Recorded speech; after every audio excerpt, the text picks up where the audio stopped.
आज हम बात करेंगे प्रेजेंट परफेक्ट कंटीन्यूअस टेंस की, जो कि टेंस में प्रेजेंट टेंस की हमारी सीरीज में चौथे नंबर का टेंस है, आखिरी टेंस है प्रेजेंट टेंस की सीरीज में। हमने सीरीज चालू करी थी, सबसे पहले हमने टेंस पढ़ा था प्रेजेंट इंडेफिनिट, फिर पढ़ा हमने प्रेजेंट कंटीन्यूअस, उसके बाद में प्रेजेंट परफेक्ट, और आज हम बात करने वाले हैं प्रेजेंट परफेक्ट कंटीन्यूअस टेंस की। दोस्तों मैं सजेस्ट करूंगा कि इस वीडियो को देखने से पहले आप उस 3 वीडियोस को पहले देख लें, जिससे कि आप एक ऑर्डर वाइज पूरी सीरीज को समझ पाएंगे। खैर हम बात करते हैं आज प्रेजेंट परफेक्ट कंटीन्यूअस टेंस की। सबसे पहले बच्चों हम कैसे पहचानेंगे कि ये tense present perfect continuous tense है। आइडेंटिफिकेशन से भी पहले मैं ये बताऊंगा आपको, जैसे कि एक एग्जांपल बोलता हूं, राम 5 साल से यहां रह रहा है, या फिर राम 2015 से यहां रह रहा है। तो ऐसा कोई वाक्य, ऐसा कोई सेंटेंस जिसमें पास्ट से चलता हुआ कोई काम आ रहा हो, पास्ट में कोई घटना घटी हो और वो अब तक चली हुई आ रही हो, प्रेजेंट तक, आज जिस समय वो इंसान ये बात बोल रहा है उस समय तक ये घटना चली आ रही हो, तो ऐसे टेंस में हम किसका यूज करेंगे? फिर वो कौन सा टेंस होता है? वो टेंस होता है प्रेजेंट परफेक्ट कंटीन्यूअस टेंस। इस तरीके से हम प्रेजेंट परफेक्ट कंटीन्यूअस टेंस को पहचान सकते हैं। ऐसा घटनाक्रम जो पास्ट में घटा हो और अब तक चला आ रहा हो। राम पिछले 2 घंटे से खेल रहा है, या फिर राम दोपहर के 2 बजे से खेल रहा है।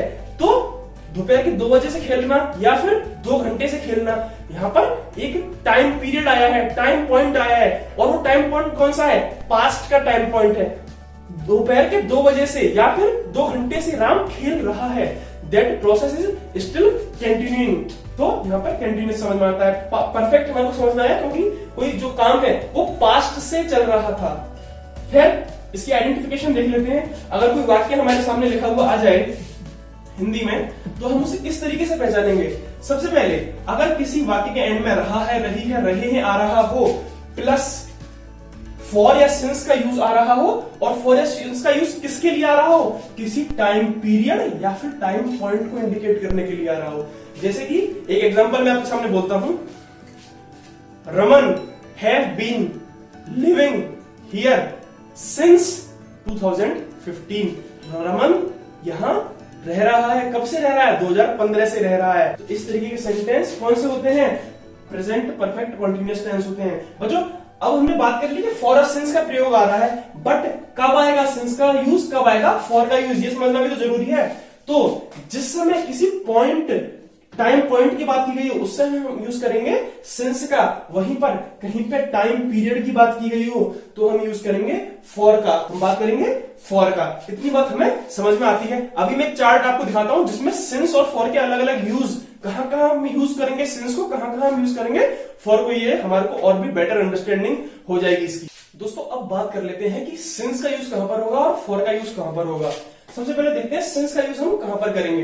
देखिए अगर किसी ईयर का नेम आ रहा है, जैसे कि 2005 या फिर 1991, तब हम यूज करेंगे सिंस 2005, सिंस 1991। ठीक है, इसी तरीके से किसी मंथ का नेम आ रहा है, मतलब टाइम पॉइंट की बात हो रही है, भाई उस साल या उस महीने से या फिर उस दिन से।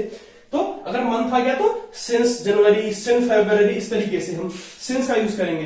किसी डे का नेम आ गया, जैसे कि since Monday, since Wednesday, since Sunday, तब भी हम सिंस का यूज करेंगे। टाइम में, टाइम का मतलब कि किसी पर्टिकुलर पॉइंट ऑफ टाइम की बात की गई है, जैसे कि सिंस 2 PM, सिंस 2 AM, या फिर सिंस 2 o'clock। ठीक है, इस तरीके की अगर बात की है, कोई एग्जैक्ट पॉइंटेड टाइम है, तब हम यूज करेंगे सिंस का। और सिंस मॉर्निंग, सिंस आफ्टरनून, इस तरीके की सुबह या शाम को बताने के लिए भी हम किसका यूज करेंगे? सिंस का यूज करेंगे बच्चों। और जैसा कि मैंने बताया था, किसी पर्टिकुलर डे को अगर हमारे को बताना हो, नंबर ऑफ डेज को नहीं, यहां पर मतलब समझो बतो, सिंस का यूज हो रहा है किसी पॉइंट को बताने के लिए। From that point of time this thing और दिस इवेंट इज कंटिन्यूइंग, ये चीज चलती आ रही है। फॉर का यूज हो रहा है किसी टाइम काल को बताते हुए, इतने दिनों से, इतने महीनों से। खैर अभी हम सिंस की बात कर रहे हैं, तो जैसे कि सिंस यस्टरडे, कल से। सिंस कोई पर्टिकुलर डे हो सकता है, किसी मतलब सिंस 15th of August। ठीक है, इस तरीके से। या फिर अगर कोई इवेंट बताना हो, जैसे कि सिंस माई बर्थ, अपना जन्मदिन एक इवेंट ही तो है। या फिर मैरिज हो गई, सिंस रमन्स मैरिज, इस तरीके से कोई इवेंट हो उससे पहले भी हम किसका यूज करेंगे, सिंस का यूज करेंगे बच्चों। तो सिंस का मतलब समझ में आ गया हमारे को, कोई निश्चित पॉइंट ऑफ टाइम की अगर बात की गई हो तो हम यूज करेंगे सिंस का। फॉर का यूज कब करेंगे, कभी पीरियड ऑफ टाइम की बात की गई हो तो पीरियड ऑफ टाइम फॉर की बात करते हैं। फॉर डेकेड्स, दशकों से, सेंचुरीज, मिनट्स, आवर्स, कुछ मिनटों से, कुछ घंटों से ऐसा हो रहा है। For decades, centuries, minutes, for hours, कोई टाइम पीरियड बताने के लिए, 2 घंटे से, 4 घंटे से, 6 आवर्स से। For long period of time, इसके ऐसे बोलते हैं ना, कई काफी समय से ऐसा हो रहा है, for a long period of time. या फिर सिंस, फॉर वाइल भी बोल सकते हैं, फॉर ए वाइल मतलब कि कुछ समय से। लॉन्ग टाइम का मतलब हो गया बहुत टाइम से, वाइल का मतलब हो गया थोड़े कम समय से, जस्ट अभी कुछ दिनों से, कुछ समय से। फॉर का मतलब और कहां हो सकता है, कुछ दिनों को इंडिकेट करते समय, कुछ मंथ्स को, कुछ ईयर्स को इंडिकेट करते समय। फॉर 2 ईयर्स, फॉर 2 मंथ्स, इस तरीके से। मतलब बेसिक आइडिया यही है जो मैंने बता दिया है, इतनी बात आपको समझ में आ गई होगी। अब आगे बढ़ते हैं सेंटेंस फ्रेमिंग की तरफ। सबसे पहले बात करेंगे एफर्मेटिव सेंटेंस की। दोस्तों अब प्रेजेंट परफेक्ट कंटिन्यूअस टेंस के अंदर बात करते हैं सबसे पहली टाइप की सेंटेंस की, जो की है एफर्मेटिव सेंटेंसेस। एफर्मेटिव सेंटेंस का मतलब होता है दोस्तों सकारात्मक वाक्य, सकारात्मक वाक्य। सेंटेंस फ्रेम क्या होता है, एफर्मेटिव सेंटेंस के लिए सेंटेंस फ्रेम क्या होता है, जैसा कि मैं हर बार बच्चों को बताता भी रहता हूं, सेंटेंस फ्रेम यानी कि सेंटेंस की किस तरीके से संरचना की जाती है, किस तरीके से कंस्ट्रक्ट करा जाता है सेंटेंस को, वो किसी भी टाइप के सेंटेंस के लिए सबसे इंपॉर्टेंट बात होती है। आप टेंस को सीख ही नहीं पाएंगे जब तक आपको सेंटेंस फ्रेमिंग नहीं आएगी। और इस सेंटेंस फ्रेम को देखकर ही आप चीजों को समझ पाएंगे कि अच्छा ये वो वाला टेंस है, ये वो वाला टेंस है, भाई ये प्रेजेंट वाला हो गया, ये पास्ट हो गया, ये फ्यूचर हो गया। और उसकी मदद से ही आप क्या कर पाएंगे, कंस्ट्रक्ट कर पाएंगे, बना पाएंगे सेंटेंस को इंग्लिश में। खैर बात करते हैं sentence frame for affirmative sentences in present perfect continuous tense. दोस्तों सबसे पहले आता है सब्जेक्ट, उसके बाद में आएगा has, have, been. Has, have, been मतलब कि हैज बीन या हैव बीन। हैज बीन कब आता है, जब थर्ड पर्सन सिंगुलर सब्जेक्ट हो। थर्ड पर्सन सिंगुलर सब्जेक्ट क्या होता है, मैंने सारी वीडियो में पिछले बता रखा है, इसके ऊपर अलग से वीडियो भी बना रखी है। फर्स्ट पर्सन, सेकंड पर्सन और थर्ड पर्सन क्या होता है, आप जाके उसको चेकआउट कर सकते हैं, मैं डिस्क्रिप्शन में लिंक दे दूंगा। उसके बाद में आएगी बच्चों वर्ब की first form plus ING, verb की first form plus ING plus object plus since या फॉर। सिंस कब लगाना है, फॉर कब लगाना है, मैंने आपको बता दिया। फिर लास्ट में जो भी टाइम पीरियड दे रखा है या फिर टाइम पॉइंट दे रखा है वो आ जाएगा। हमारे पता चल गया हैज बीन का यूज होगा कब, जब थर्ड पर्सन सिंगुलर सब्जेक्ट आ रहा हो। बाकी सबके साथ में किसका यूज होगा, हैव बीन का यूज होगा। अब बच्चों कुछ एग्जांपल्स देखते हैं जिससे कि हमारी अंडरस्टैंडिंग थोड़ी सी बेटर हो जाएगी। सबसे पहला example, Peter has been living in Toronto since 2009। Peter 2009 से टोरंटो में रह रहा है। पीटर 2009 से टोरंटो में रह रहा है, या फिर इसको ऐसे भी बोल सकते हैं पीटर टोरंटो में 2009 से रह रहा है, क्योंकि 2009 एक फिक्स टाइम है तो हमने यूज किया सिंस का। अब मैं हर सेंटेंस में बताता भी जाऊंगा कहां पे सिंस का यूज हो रहा है, और आप प्रेडिक्ट भी कर पाओगे। प्रेडिक्ट का मतलब कि पूर्वानुमान भी लगा सकते हो कि भाई यहाँ पे सिंस आएगा, यहाँ पे फॉर आएगा। अभी तुम सीख रहे हैं ना। दूसरा, Ajay has been playing cricket for 3 hours. Ajay 3 घंटे से क्रिकेट खेल रहा है, या फिर अजय क्रिकेट 3 घंटे से खेल रहा है, पीसीटी। ठीक है, तो बात हुई Ajay has been playing cricket for 3 hours, क्योंकि 3 आवर्स एक फिक्स पॉइंट नहीं है। 3 आवर तो क्या है, अवधि है, टाइम पीरियड है ना, तो हमने किसका यूज किया, फॉर का यूज किया। अगर यहीं पर आता 2 PM या फिर 2 o'clock तो हम किसका यूज कर लेते, सिंस का यूज कर लेते। पर अभी यहां पर है 3 आवर्स तो हमने किसका यूज किया, फॉर का। बच्चों थर्ड एग्जांपल देखो, आई हैव बीन। आई क्या है, थर्ड पर्सन सिंगुलर नहीं है, शुरू के तो दोनों नेम थे, थर्ड पर्सन सिंगुलर थे तो हमने क्या लगाया, हैज बीन। अब आई है तो क्या लगाएंगे, हैव बीन लगाएंगे। बच्चों इस तरीके से ट्रेस करना है इसको देख देख के ही। Have been reading literature, reading क्यों आ रहा है, थर्ड वर्ब की first form plus ING. I have been reading literature book since 10 PM। मैं साहित्य की, इसमें लिटरेचर की जगह लिखता हूं इंग्लिश लिटरेचर, ठीक है। तो इसका सेंटेंस का मतलब क्या हो गया, मैं अंग्रेजी साहित्य की किताब 10 बजे से पढ़ रहा हूं। कब से पढ़ रहा हूं, रात के 10 बजे से पढ़ रहा हूं। तो इस तरीके से तो बहुत ही ईजी है। अगर आपको एक बार ये समझ में आ गया ना कि सेंटेंस फ्रेम किस तरीके से करते हैं और सिंस और फॉर का यूज समझ में आ गया, फिर तो कुछ बचा ही नहीं, फिर तो सीधे सीधे आप बना सकते हैं, सीधे सीधे पहचान सकते हैं। अब चलो बच्चों, फोर्थ एग्जांपल है। फोर्थ एग्जांपल ऐसा करता हूं, मैं आपको बोलता हूं, हिंदी बोलता हूं और आप एक बार खुद कोशिश करो कि इसका आप इंग्लिश बनाने की कोशिश करिए। आप इसकी खुद इंग्लिश बनाओ, कोशिश करें। चलिए मैं बोलता हूं, वे 2 घंटे से टीवी देख रहे हैं। वे 2 घंटे से टीवी देख रहे हैं। इसकी आप इंग्लिश बनाइए। वे 2 घंटे से टीवी देख रहे हैं। लीजिए 5-7 सेकंड लीजिए। चलिए, मुझे लगता है अब आपने बना लिया होगा। अब चेक करते हैं आपका सही है या गलत है। कोई बात नहीं है, गलत हो तो भी कोई दिक्कत नहीं है। वे, थर्ड पर्सन प्लूरल, वे के लिए क्या आता है, दे, वह लोग या फिर वे लोग, तो उनके लिए क्या है, दे। क्योंकि ये एक प्लूरल सब्जेक्ट है या फिर थर्ड पर्सन सिंगुलर नहीं है, तो बाकी सबके लिए क्या लगेगा, हैव बीन लगेगा। Have been watching the TV या फिर टेलीविजन फॉर 2 आवर्स। वे 2 घंटे से टीवी देख रहे हैं। तो इस तरीके से बहुत ही ईजी है बच्चों, किसी भी सेंटेंस को फ्रेम करना बहुत ईजी है। अब बात करेंगे नेगेटिव सेंटेंस की। तो दोस्तों अब बात कर लेते हैं नेगेटिव सेंटेंस की। पर हम नेगेटिव सेंटेंस के बारे में हम नेगेटिव सेंटेंस की शुरुआत करें उससे पहले मैं चाहता हूं कि आप लोग जो मैंने एफर्मेटिव सेंटेंस करवाए थे उनका नेगेटिव बनाएं। यानी देखो एक्चुअली में क्या है, सारे हैं एग्जांपल्स ही, आपको अपने लेवल पर क्या करना है, जो भी नेगेटिव सेंटेंस है उनका एफर्मेटिव बनाओ, ठीक है, उनका इंटेरोगेटिव बनाओ। जो एफर्मेटिव दे रखे हैं उनके नेगेटिव और इंटेरोगेटिव बनाओ, इंटेरोगेटिव वालों के एफर्मेटिव नेगेटिव दोनों बनाओ। तो जिससे क्या होगा, आपको 12 एग्जांपल्स दिए मैंने, 3-3 4-4 देता हूं मैं तीनों के अंदर, तो आपके पास क्या होगा, 12 या 36 एग्जांपल्स हो जाएंगे। 36 तरीके से आप चीज को अपनी को रख पाएंगे, सोच पाएंगे। तो बहरहाल हम बात कर लेते हैं नेगेटिव सेंटेंस की। नेगेटिव सेंटेंस का मतलब क्या होता है बच्चों, नकारात्मक वाक्य। नकारात्मक वाक्य जिसमें असहमति जाहिर की गई हो, ना, नॉट इसका यूज हो। इसका सेंटेंस फ्रेम देखते हैं। सेंटेंस फ्रेम ज्यादा डिफरेंट नहीं है एफर्मेटिव से। सबसे पहले आएगा सब्जेक्ट, उसके बाद में आएगा हैज या हैव। हैज या हैव किस केस में आते हैं मैंने आपको बता ही रखा है। उसके बाद में आएगा बच्चों नॉट। हैज और हैव के बीच में आएगा नॉट, फिर आएगा बीन, जैसे कि has not been, have not been, इस तरीके से। फिर आएगी वर्ब की फर्स्ट फॉर्म प्लस आईएनजी, फिर आएगा ऑब्जेक्ट, उसके बाद में सिंस, फॉर और टाइम। सारी चीज सेम है, बस ये जो नॉट की पोजीशन है वो आपको ध्यान रख लेनी है। अब बात करते हैं एग्जांपल्स की। सबसे पहला example, they have not been living here since 2012। वे यहां नहीं रह रहे हैं 2012 से, या फिर वह 2012 से यहां नहीं रह रहे हैं। किसी के बारे में बात होगी, दे का मतलब वे लोग, यानी वह, the third person plural subject, ठीक है, इसलिए हमने यहां पर यूज किया था हैव का। अब बात करते हैं सेकंड एग्जांपल की। आई हैव, आई के साथ में भी हैव ही आएगा। I have not been teaching here for 7 years। मैं यहां 7 सालों से नहीं पढ़ा रहा हूं। I have been not teaching here since, या फिर सिंस फॉर 7 years।